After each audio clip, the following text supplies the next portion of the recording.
Pinalagan na ng kapamilya actress na si Francine Diaz ang mga isyung ibinabato ng netizens sa kanya. Sa pamamagitan ng pagla-live sa social media, isa-isang sinagot ng actress ang mga ipinupukol sa kanya kaugnay kay Seth Fidelin at Andrea Brillantes. Say ni Francine, ito na ang huling beses na magsasalita siya hinggil sa isyong tila hindi mamatay-matay at pilit na binubuhay ng marami.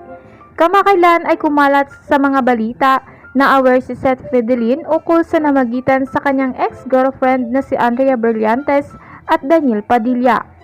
Ito nga ang dahilan kaya maraming netizens ang muling binalikan ng hindi pagkakaunawaan ni na Andrea, Seth at Francine. Wala akong inahas, wala akong nilande, wala akong inagaw, malinaw, saad ng actress. Pagpapatuloy pa ni Francine, screen record nyo, pwede nyong balikan, playback nyo kasi wala talaga akong inagaw.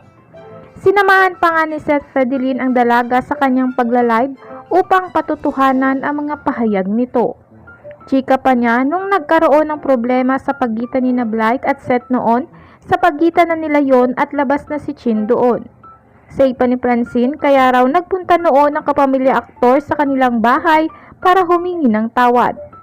Alam ni Blythe actually wala akong kasalanan, pumunta sila sa bahay para humingi ng sorry, but si Blythe at hindi sumama.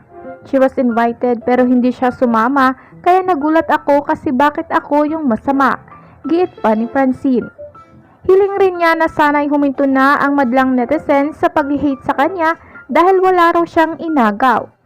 Matatandaang noong 2022 nang lumabas ang chikang sinugod ni Andrea Brillantes si Francine Diaz sa dressing room noong ABS-CBN Christmas Special.